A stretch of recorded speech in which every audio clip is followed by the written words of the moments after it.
Now we are given this expression x squared plus 5x plus 3, and we are told to rewrite it by using the completing the square method.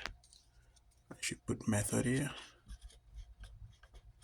Alright, so what we do in this case is we group the terms with x on it, we put a bracket and we put them inside. So we'll have x squared plus 5x and then a bracket, closing bracket across, plus 3.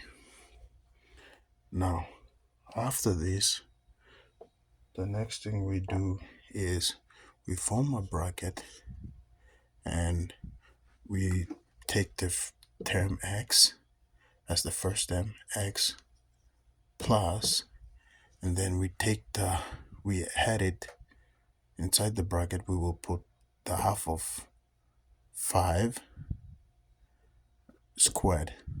So what we will do is we'll put 5 and then we'll divide that by 2, and since this one is gonna be squared, what we'll do, we'll just put the squared sign outside, so both of them will be squared, so we'll just put the 2 outside and you will have it with 3.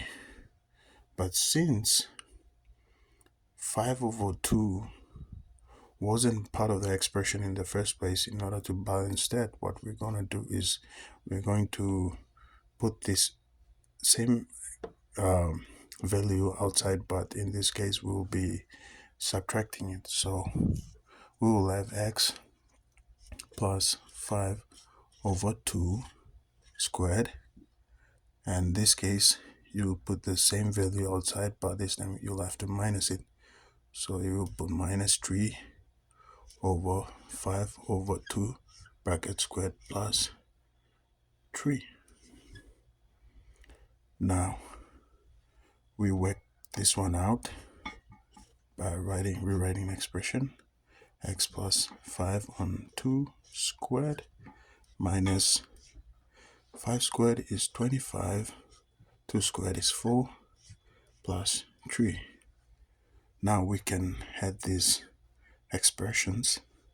So in order to add those, x plus 5 on 2 squared minus 25 over 4, plus, if you were to rewrite 3 to have a common denominator of 4, you will left with 12 on 4.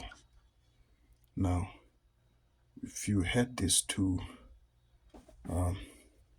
values, you will end up with x plus 5 on 2 squared, and since this one is greater, you will end up with minus 13 over 4. So this will be your expression once you factor it using the completing the square method. Hopefully you learned something from this video. Thank you.